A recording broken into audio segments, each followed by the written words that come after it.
In Jonathan Safran Foer's book, Extremely Loud and Incredibly Close, it's a wonderful book.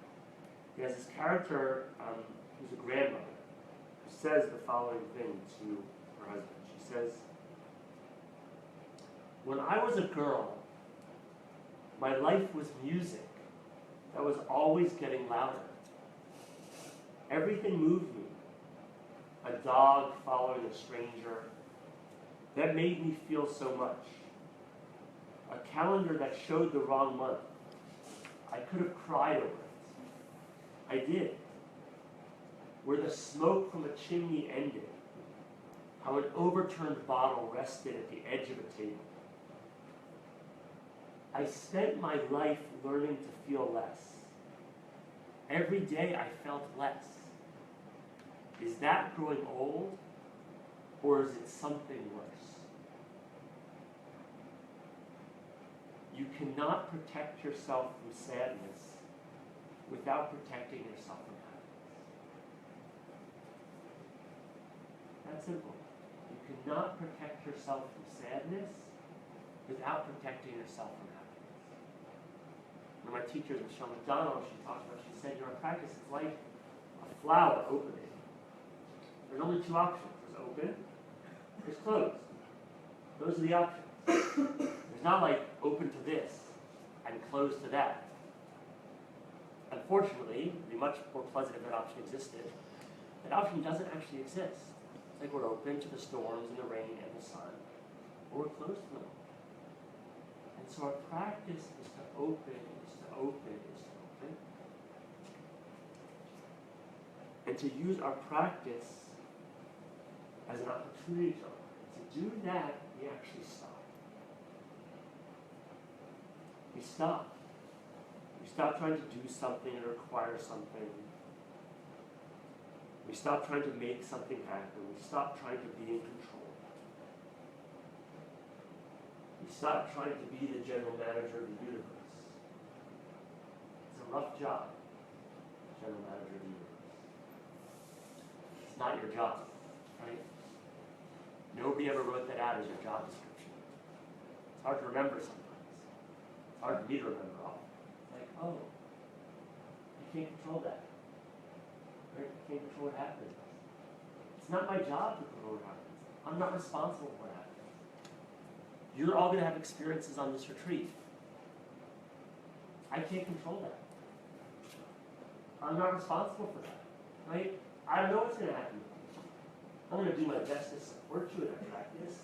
Me and Danny and Sarah are going to do our best to support you in that practice. But it's not up to us. You know what? It's not even up to you. Right? All you can do is show up and do your best and see what happens. And so our practice requires a genuine and deep surrender.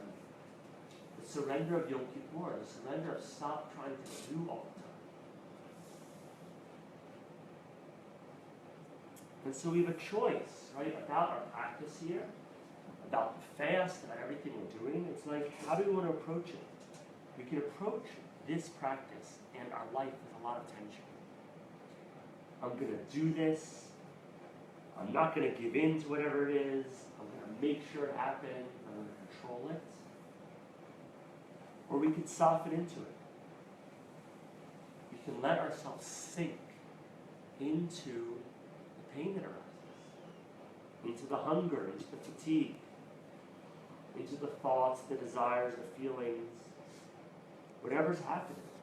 Not sinking in the sense of getting lost to, but sinking into presence, not fighting my distracted thoughts, not fighting whatever's happening in the body, but just softening into what is true at this moment. It's like, oh, mind telling the story. Okay, coming back to the breath. Oh, pain in the knee. Okay, coming back to the breath.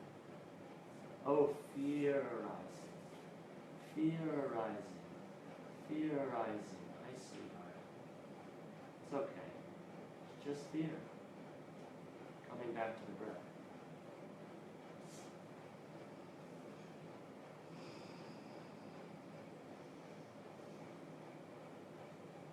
On a deeper level, so appropriate for Yom Kippur, there's a kind of dying that we need to do. We need to be willing to die into each moment, to let go.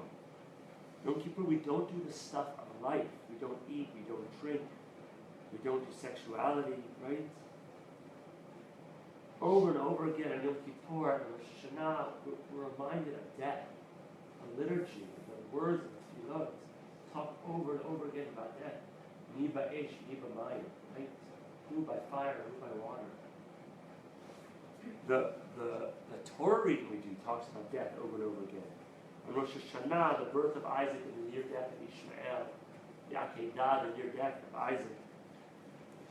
The warning about Acharei Mot Bnei Aaron, which we'll read tomorrow, and the danger of the Mikdash.